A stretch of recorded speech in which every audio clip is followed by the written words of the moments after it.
seorang yang hendak menunaikan ibadah puasa, maka Allah Subhanahu wa ta'ala memberikan pesan kepadanya, juga kepada setiap muslim beriman yang hendak berpuasa, agar tidak main-main dan menganggap ringan kesempatan Ramadan yang Allah berikan pada hidupnya, karena belum tentu nikmat itu akan diterima oleh setiap hamba, atau mungkin bisa berulang di kesempatan yang berikutnya.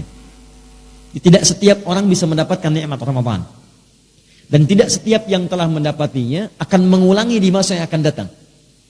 Karena itu para sahabat Nabi SAW, begitu selesai kemudian mendapati Ramadan, maka banyak di antara mereka bahkan di penghujung Ramadan itu mengalirkan air matanya.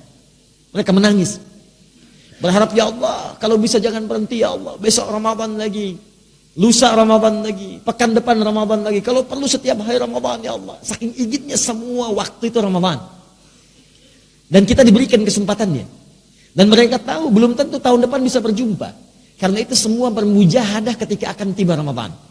Dan begitu tiba Ramadan, maka kalimat la'allakum itu digunakan dengan sepenuh jiwanya, maksimal ibadahnya. Bahkan Anda nanti bisa melihat dalam paparan berikutnya, nanti saya akan tunjukkan hadis-hadis yang mengilustrasikan bagaimana berseriusnya, sungguh-sungguhnya Rasulullah SAW beramal ketika tiba Ramadan. Kata Ibnu Abbas radhiyallahu taala anhuma, saya belum pernah melihat Rasulullah semulia ini dalam ibadahnya, selembut ini dalam sedekahnya, sebanyak ini dalam pemberiannya, kecuali saat Ramadan. Sampai angin yang berhembus sepoi-sepoi pun itu kalah amalannya oleh Nabi. Ya, bayangkan, kan nggak kerasa kan? Angin sepoi-sepoi itu kan kalau meniup kita tuh tenang, nyaman. Saking nyamannya tiba-tiba bikin kita ngantuk, kejeplak gitu kan? Ya, pengaruhnya kuat. Nah itu lembutnya angin yang sepoi-sepoi itu kalah oleh lembutnya Nabi saat beraktivitas di bulan Ramadan. Lembut menghadapi orang-orang yang butuh, cepat beliau semampunya kemudian beliau berikan. Sedekahnya bertambah, ibadahnya bertambah, interaksi dengan Qur'annya dan sebagainya. Dan orang-orang yang bukan Nabi karena melihat Nabinya serius, mereka lebih serius lagi. Di gambarannya ini Nabi aja yang dijamin surga begitu serius, apalagi saya yang bukan Nabi yang belum jelas surganya.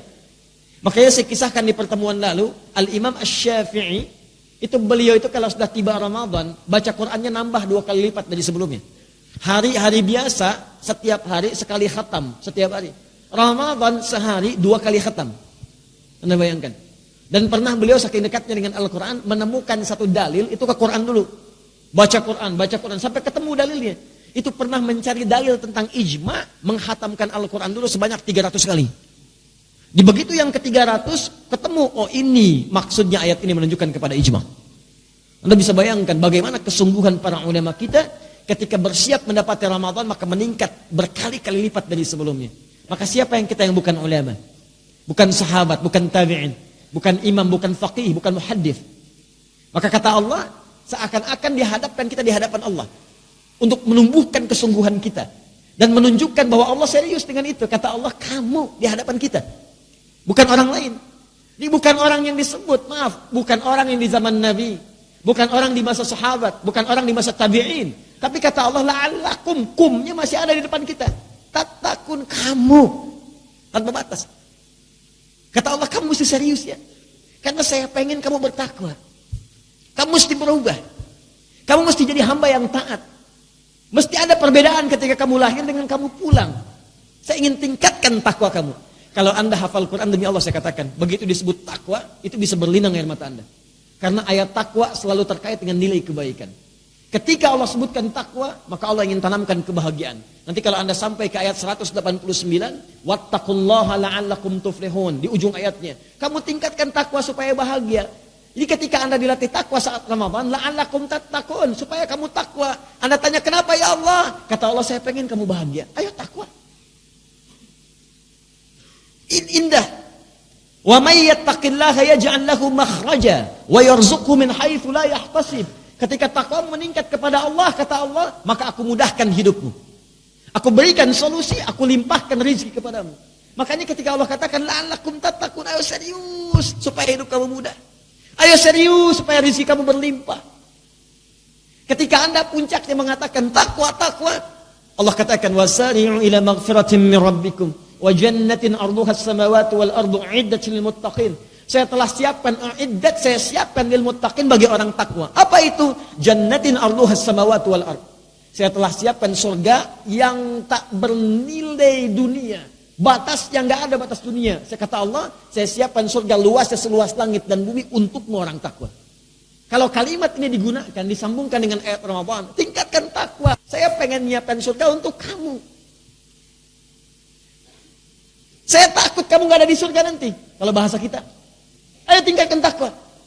Saya udah siapkan kamu ya, surga seluas langit dan bumi. Jangan sampai kamu gak masuk ke situ. Ayo masuk. La'allakum tattaqun. Supaya meningkat takwamu, sehingga surga ada dalam genggamanmu. Jangan cuma dituliskan, baiti jannati. Rumahku surgaku, rumahnya ke surga, entenya enggak. Kan repot gitu. Paham ya? Maka dari itu kembalikan ke rumus mudhari ini. Ya begitulah keimanan kadang-kadang. Sudah kuat, kadang-kadang bisa turun. Kata Nabi, al-imanu yazid wa yantaqis. Iman itu naik turun, kuat dan terhapus, kuat dan terhapus. Ya, pelan-pelan. Yazidu bi ta'ah, akan meningkat dengan mengerjakan banyak ketaatan dan amal soleh. Wa yantaqisu bil maksiyah, dan akan menurun itu pelan-pelan hilang bahkan dengan mengerjakan banyak maksiat. Persis seperti tulisan.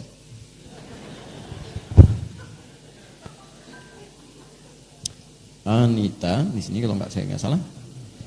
Ya, ta. Dan saya tambahkan un. Di sini. Kemudian tak bertemu dengan un berarti kalian ke sini. Zakallah khair. Memang betul. Ya, terima kasih, semoga Allah berikan kemuliaan dan pahala. Baik. Tadi bercanda ya. Ini memang saya pengen dihapus daerah ini, dan masya Allah baru saya minta pengen dihapus sudah terhapus. Semoga Allah berikan pahala insya Allah. Lihat sini. Daerah ini yang ingin saya jelaskan untuk turunkan kepada kita semua. Tattaqun, kalau sudah menggunakan ta plus un, maka berubah maknanya dari sekedar kamu menjadi kalian. Fokus. Kalau sudah seperti ini, tambah ta dengan un, maka tadi saya katakan kerjakan olehmu, dimulai saat ibadah itu diperintahkan, lanjutkan sampai ke akhirnya. Makanya saya sering katakan mudhari yang saya teruskan di awal, mudhari ini sering diterjemahkan dalam bahasa Inggris dengan 3 kalimat. Bisa present, continuous, and future. Lihat baik-baik. Present, continuous, future. Jadi orang takwa itu, kata Allah, lihat baik-baik, yang berhasil menunaikan ibadah puasanya, bukan sekedar meningkat takwanya, salatnya, infaknya, Al-Qur'annya, bukan sekedar di Ramadan. Bukan cuma di awal Ramadan, tapi present, sejak puasa itu dimulai, awal pertama Ramadan. Ya, tahun ini jatuh pada tanggal berapa? 1 Ramadan, ya. Jadi begitu 1 Ramadan muncul, entah mau tanggal 5 Mei, mau tanggal 6 Mei, pokoknya 1 Ramadan. Ya. Begitu 1 Ramadan dimulai, malamnya kemudian mulai, tunaikan tarawihnya, maka dia sudah siap dengan kurikulumnya. Malam ini saya akan tarawih di tempat A. Siapkan, bahkan 30 hari sudah dia siap tuh, kalau sampai ke 30 hari. Malam ini di masjid A, malam ini masjid B.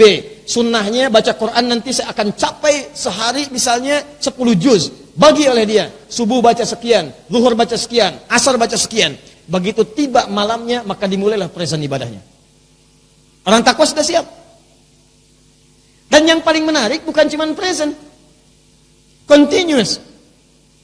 Hari pertama, saf pertama. Hari kedua, saf pertama juga. Jadi meningkat terus, konsisten di situ. Hari pertama datang sebelum maghrib, nunggu di masjid. Hari kedua, habis isya baru datang. Nah, ini belum konsisten. Jadi kalau Anda ingin disebut dalam golongan yang ini mujahadah ini, yang serius ini dipertahankan sampai pertengahannya. Masya Allah, hari pertama, saf depan. Hari kedua, saf depan. Hari ketiga, saf depan. Hari keempat, saf depan. Hari kelima, saf depan. Sampai hari terakhir, saf depan. Emang cuma 1 saf di masjid itu misalnya. Saf. Nah, itu yang terbaik. Ini kan yang sering terjadi ini agak berbeda. Tolong, Anda jangan jadi pelakunya. Saya ingatkan, jangan menjadi pelakunya. Sering kali terjadi, dibincangkan dan dipahami. Kadang-kadang juga mohon maaf, semua dimaklumi. Sering terjadi, begitu selesai bulan Sya'ban, muncul Ramadan, penuh masjid. Yang biasanya 3 saf, 30 saf ke belakang. Hari pertama. Bahkan yang paling hebat, mak-mak garis sajadah. Ya. Itu sudah pasang sajadah duluan. Orangnya belum ada, sajadahnya sepertama. Ada tuh. Gak percaya, nanti awal Ramadan tuh. Silahkan kalau gak percaya. Udah booking tempat. Sajadah. Tapi kadang-kadang, ini presentnya bagus nih. Tapi persoalannya yang kedua, continuousnya. Ini yang repot. Hari kedua, masih agak konsisten. Hari ketiga, mulai. Godaan mulai masuk. Tantangan mulai tidak mudah, terjadilah kemajuan-kemajuan. Sapnya maju. 30 sap, maju 27. Maju tinggal 20. Maju tinggal 7 saf. Dan yang paling berbahaya adalah begitu mau sampai ke ujungnya. Ini kan repot. Puasa itu kan disebut sebagai perlombaan mengejar takwa. Orang lomba itu kan mengejar garis finish. Ini sampai garis finish gak mau dikejar. Yang paling aneh, begitu mau nyampe garis finish malah belok balik lagi. Di sini kan akhirat, di sini dunia. Kita mau mudik ke akhirat bawa bekal takwa. Mudik ke dunia bawa bekal materi dunia. Ini udah mau mendekat kepada takwa nih, terus mau mudik ke akhirat, mau mudik waktunya mau pulang bentar lagi. Wafatnya tanggal 27 Ramadan. Ajalnya tertuliskan 27 Ramadan wafat. Tinggal ke final, tinggal lari menyebut mautnya. Tanggal 19 sudah nyiapkan tiket kereta. Dikalahkan oleh mudik, dia nggak sadar ketika dia akan pulang itu ditetapkanlah tanggal 27 Ramadan dia pulang. Tinggalnya di Bekasi. Pulang misalnya ke Tegal. Siapkan. Beli kereta. Bahkan yang dahsyat, sebelum masuk Ramadan, tiket udah habis. Ini agak aneh nih, saya tuh agak bingung sekali ya. Allah nyebarin tiket surga di bulan Ramadan, yang dibeli tiket dunia. Kan tiket surga itu disebar saat Ramadan. Pahala digandakan, dosa diampuni, setan diikat, pintu surga dibuka, semua dibentangkan, iman ditumbuhkan, dikuatkan dalam jiwa, semua orang kemudian tergerak untuk ibadah. Udah dikasih tiket surga disebar, ini malah masih milih dunia.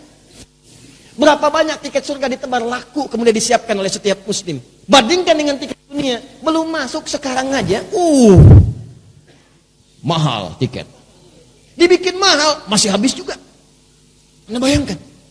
Ramadan dikasih murah, gak ada yang ngambil. Ini persoalannya. Begitu diambil tiketnya tanggal 27 saya akan pulang ke Tegal. Siapkan bekalnya. Ditinggalkan i'tikafnya. Hilang bacaan Al-Qur'annya. Begitu berangkat tanggal 27, wah siap-siap.